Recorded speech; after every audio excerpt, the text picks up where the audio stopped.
Hey, what's up guys, it's Sammy, aka the guy who's never been convicted of murder. And you may be thinking, what the hell is this on my screen? This isn't any Call of Duty. What is it, a spaceship game or something? Well, no. This is actually a game called Awesomenauts. It's been out on Xbox Live Arcade, PlayStation Network, and on Steam for about a year now. It actually runs a little bit better on Steam, but I'll get into that a little bit later. But I've got it on both Steam and Xbox Live. It's a really fun game. I've been playing it for quite a while. I'd put it, I guess, in the MOBA category, even though it's 2D sort of platformer, MOBA type thing. Obviously, it's like 2D. Sort of, I guess it plays a little bit like Super Smash Bros. As well, because you've got the whole fighting thing and the different attacks. So it does actually play a little bit like Super Smash Bros. But, you know, you've got objectives. There's sentry guns you've got to take out, and eventually you've got to get to the final base, and once you destroy the final base, you win. Visually, it sort of looks like Earthworm Jim, I think, really quite a lot. Like the sort of graphic styles and stuff. I'm not sure if they were going for that, but if you remember Earthworm Jim, it's quite an old SNES game now, I guess. Probably have to be ancient history like me to remember it. This game is actually about 15 minutes long, but I don't think I've got enough information in my head to talk for 15 minutes, so I'm probably going to cut it down a little bit shorter. So I'm actually playing as Nor, who is sort of a defensive character. He can throw down these little wheedling things, which are basically sentries, and he has a couple of like poison-based attacks. All his attacks do take a while to kill people, but he's kind of fun to use. You may be wondering what that little brain thing is that's playing around with me. That's actually another person playing as Voltar. Voltar is sort of a healer-based character, and this guy is pretty good because he was healing me a hell of a lot, and we managed to take down a lot of turrets. And I think we're actually playing against only one guy and two bots, and I don't think he's the best, bless his heart, so we kind of do kind of stomp them, and the bots aren't really helping him out that much either, which is a bit unfortunate for him. So in this game, there's 3 players per team, and there's a choice of, I think, about 8 to 10 players on the Xbox and PlayStation, but on Steam they've added like a hell of a lot more, so I think there's like nearly 20 now, which is why I say it's a lot better on Steam. They've also carried on putting in the balance patches and stuff like that, so they've sort of tweaked it to make it more balanced, and, you know, nerfing, buffing, blah blah blah. But on the console, it's not really their fault. There's something happened with their publisher, and they've gone into insolvency, so there's really nothing they can do about it, because I was a bit annoyed at first. I was kind of thinking, I wasn't really happy with the company, but then I found out it's not really their fault. So at the moment, they're not actually doing anything to improve the console ones. Although it has been announced for PS4, so if you're getting a PS4, then you can always play it on that, and apparently they'll have a new publisher, so you won't have to worry about them not supporting it anymore.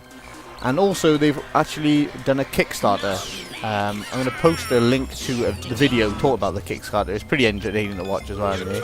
They started a Kickstarter because they are an indie company, pretty much. They're not really raking in the cash or anything. And they basically wanted to add some DLC, and they couldn't really afford it. So basically, if you pledge to it, I think you can get stuff like a wallpaper for the $5, which, you know, nobody wants wallpapers. But I think if you pledge $15, which is about £10, then you actually get the DLC. And you can go up to like, I don't know, £1,000 or something, and you actually get your own skin in the game with your own voice acting, which is pretty cool, but, you know, I haven't really got $10,000 right. So I'm going to try and pledge the £10, just so I want to get the DLC anyway, so it would be cool to support a game which I really enjoy playing.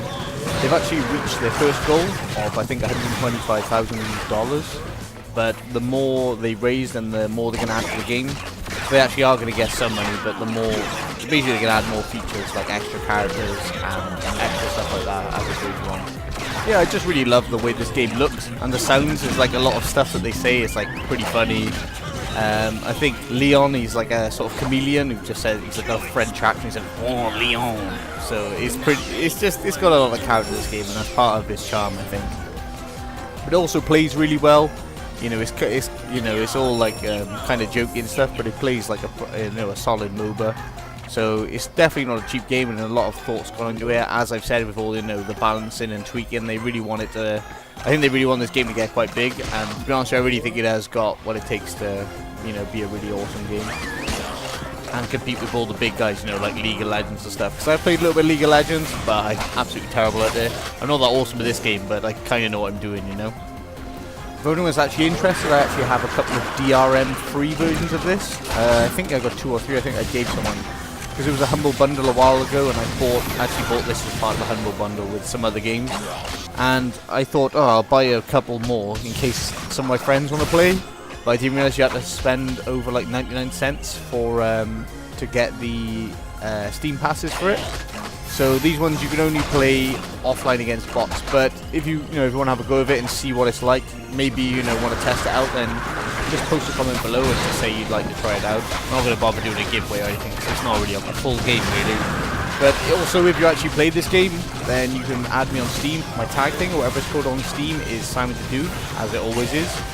And other gameplay now, as you can see, you probably see that like weird vial thing. It's like a liquid. This yellow thing here, this is actually their final base. So as soon as we destroy that, we win the game basically. And stuff happens, sort of like, it's kind of cool how they've done it. So the more you die, or I think it's either the more you die or the less turrets you have, basically your respawn gets longer and longer. So kills do actually help you in this game, but the main thing is really just to try and destroy their sentries and get to the final thing. It's really quite an intense game, and when it's going well, it's really fun. But when it's going bad, it's really annoying because there's some pretty good players. It's all league based as well, sort of. So you'll be playing against people more on your own level. I think I'm on League 6. I'm not particularly that awesome at the game, but I'm not quite an awesome note yet. But I can do alright sometimes with certain characters. Nora I can do okay with. Leon, who's like a sort of assassin sort of character. Lone Star, who's he's like a cowboy that throws dynamite and also throws bulls at people. Yep, that's right, bulls. This game is pretty nuts. But there's a lot of characters, so if you don't like one character, they feel completely different. And some of them I just really don't get along with, like Coco, something her name is. Like flies around on a surfboard, we don't get along with. But as I said, if you can get this game, I would really recommend getting it on Steam. I actually do play it with the Xbox controller, so it feels just the same on the Xbox. It runs pretty smooth because it's 2D, it's not really, graphically intensive and stuff. So yeah, I actually die here as my team are destroying the final turret. But finally, as I got the screen up now, this is basically where you spend your skill points. So all the solar you get, which is all those little squares you may have seen dropping on the screen, you can spend towards getting better skills and upgrading your character. But I've tried to explain this game, but the best way to understand it is really to play it. But like as I said, if you really want to try it out, then I have got a couple of DRM3. It's either 2 or 3 copies, so send me there's not that many people watching, so just check a comment if you're after one. As I said, these are for PC, so obviously you wouldn't be able to. You must have a PC, but I'm guessing most people on this planet have a PC. Otherwise, really, what you'd be watching this on. So these aren't for Xbox Live.